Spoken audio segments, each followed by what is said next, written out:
New start is coming. New moon. So Sagittarius, this is about bringing in new projects, new things, new opportunities.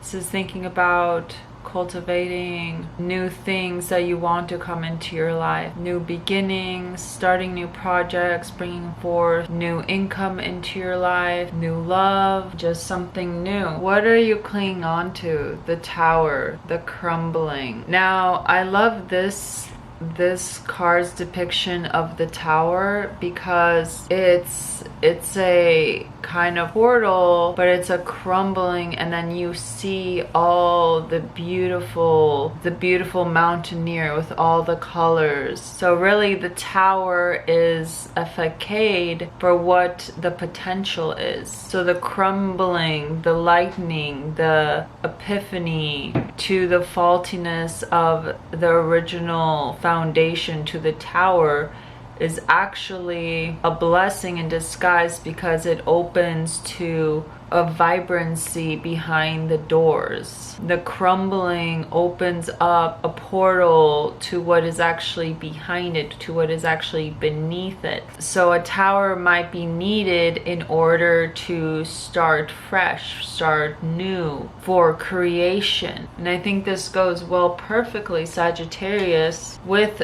the new moon, because you have an opportunity to start fresh. What do you want to create? What do you want to bring new into your soul, into your being, into your energy? What are you clinging onto? The new moon is about starting new things. So if you're clinging on to the old, it will blemish itself out in order for the new to come in. Field of flow. Let go of expectations and control this October, Sagittarius. You need to release, surrender, and really connect to what your sense of freedom is, which I feel like with Sagittarius that shouldn't be difficult. I feel like Sagittarius needs a sense of freedom. If they are controlled, if people try to tell them what to do, that's when they feel restriction, is when they move on from connections, from jobs, is when they feel. So they need that, you need that flow. But it all depends on where you have, how this resonates for you. But it's about being in flow, being in the flow of life. And I think it's interesting how the crumbling and the field and flow cards kind of go together, because there's the light at the top, which resonates with your crown chakra. So this is opening, and there's blemishes from the lights. I know it's the lights, but it looks like it's like little holes coming through and bringing her forth, bringing her up. In the same way, in the crumbling, there's a light, and it's opening to the abundance, the glorious growth behind, underneath the tower. So you might have built something, you might have built a foundation, and in that time that it has been standing, something underneath has been flourishing and growing, and its vibrancy has been hidden. And it's only when the storm comes in, when you get, this can be from God, from angels, from divine intervention, whatever you believe in. This doesn't have to be like from God, but it comes in the sense of divine timing, where towers tend to happen out of our control, and especially when we try to control it. Especially when we try to control it is when the tower comes in to completely demolish everything we thought what we built on was foundational, or what our belief of what we thought it was, and it comes crashing down. But oftentimes the tower actually provides a space for us to then think, what can I create now? And this is the new moon. A new start is coming, and it goes perfectly with this tower, this crumbling. What do you need to let go of in order to start something new? Because in order to start something new, you can't be clinging on to old thing. And once you let go of these things is when you will see the tower clear out and you'll be able to see past the old. You might feel a sense of stagnation, of being stuck, and it's because you're trying to make something work that's not for the earth, that's not grounded. And so there will be a crumbling for you this October, but it's important for you in that time to be in flow. This is being in flow of creation. This is being connecting to the element of water, where water simply flows. It doesn't try to make things happen. It just is. A rock doesn't try to be water. Water doesn't try to be a rock. They just are. They in their being. But I just think it's so beautiful. The imagery I'm seeing is how, like, you're going to you've built this tower, you've built this structure, you've built this foundation, you've built this structure on certain beliefs, and it's slowly, I'm just seeing like lights are slowly coming through the structure, and it will be open to the actual clearing. I don't know if I'm articulating what I'm actually visualizing, but with the field of flow card, I'm seeing this, there's this structure, and it's just gonna slowly start deteriorating, and you're gonna see these moments of light start illuminating the blemishes of the tower,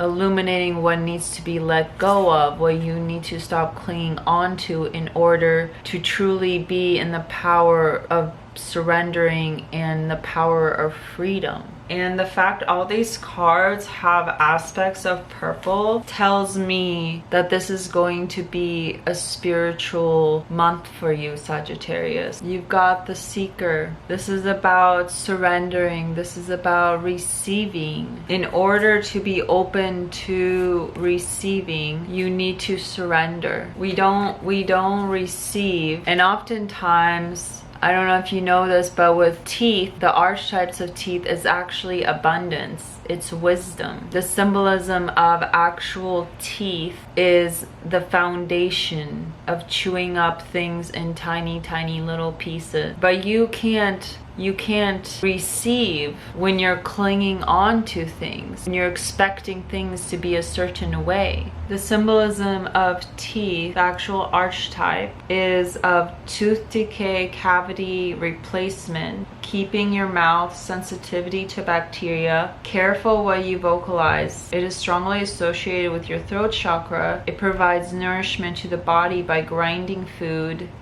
gateway to the stomach. So this is what you're grinding up and consuming, receiving into your intestines, which then break down the information, the substance. The teeth are involved in the spiritual and development by serving as a stoic storehouse. The physical of this archetype is lack of nutrients in the body. The metaphysical is presence of suppressed emotions, intimate connections, inability to break down what you put inside you to nourish you, suppressed emotional connection that needs to be released, prone to energetic burden and physical pressure. If this represents cavities in your life in regards to the tower, then this is in regard to being alert that something in your life needs to be changed. This can be in spiritual healing, exercise, herbs, refusing to accept your creative needs because you do not trust yourself, lack of self-confidence and trust. So the Seeker indicates a need for energy, movement, vitality, and excitement. The Seeker is childlike at heart and has faith that at its core the world is a beautiful place. As we grow older, it is easy to lose touch with our innocence and sense of wonder. We have responsibilities, stressful homes, and work environments. In the end, we get locked into a survival mentality and we don't know how to break free. The Seeker's message is one of reclamation. It is not so much about ridding yourself of stress, but remembering your essence. Slowly nurture your sense of wonder to all that is around you. This is about being turned on. This is about new passion, project, new things coming up, up,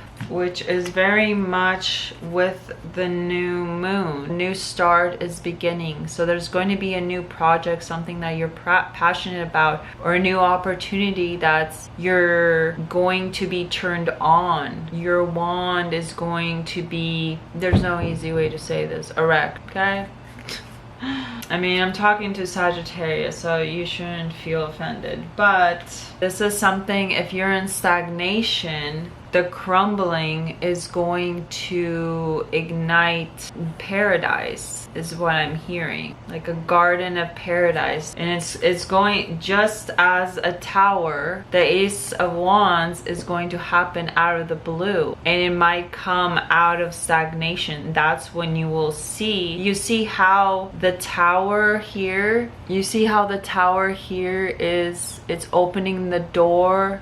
It has this grayness about it, but then inside the doors open and you see the clearing. In much the same way with the Ace of Wands, through this gray cloud, there comes a hand to bring forth something new. That symbolizes growth, that symbolizes abundance, because from this one wand there are branches already starting to grow from this one project, let's say, and then there's new branches, new projects from that one passion that will lead to something else, that will lead to a growth of an oak tree, let's say. But it all comes out from this grayness. Both of them this has a gray cloud, while this has a gray foundation that opens to flourishing, much the same way that the hand brings out something that symbolizes growth. And I think it's interesting how the tower is actually a human-made structure, is opening to earthly. This is about grounding to the earth element, because the earth element is self-sustainable, while human structures continuously have to be remade. But the earth is self-sustainable. The sun feeds it, the water feeds it, all the animals. It's part of a life cycle. So it's a destruction, it's a crumbling of man-made, and counting on the earth, counting on the universe to provide you a self-sustainable opportunity, that you don't have to do anything. And for that to happen, things have to fall away. You have to let go. You can't be clinging on to things. But you want to be careful that you're not taking on this Ace of Wands, and from all the branches you're creating more effort for yourself. You're creating more projects, or you're taking on too much, because you don't want to get to a point where your passion becomes a burden. You want to feel like a child, that this passion is more of a Page of Wands than a 10 of Wands. This can be responsibilities that you're taking up on, but you want to be careful that this isn't overwhelming you, that you're not overburdening yourself with this new beginning, with this new project, with this new Ace of Wands. You're in this energy of 10 of Wands and 8 of Swords. So you're overburdening yourself to the point that you don't have any time for anything. You get a inspiration and you're so excited about it that you overburden yourself with it. You want to make yourself so busy that you don't have any time for anything else. And then you want to close your mind. So there is something that you're distracting yourself from, Sagittarius. There is something, this is almost giving like a Capricorn energy or Virgo energy when we want to avoid something. And I'm saying that as a Virgo moon and Virgo Mercury. When you want to overwork yourself, and then you want to blind yourself, that kind of catharsism of, oh, this is the only thing I'm going to think about, and this is the only thing I'm going to do, which actually is going to completely debilitate you. It's going to burn you out, and that's where the tower moment is going to happen. This crumbling, because you're clinging on to all these projects, to all these things, to all these responsibilities. You're clinging on to all these limiting thoughts, to all these, you feel like you're constrained to all these responsibilities, and it's all going to fall down.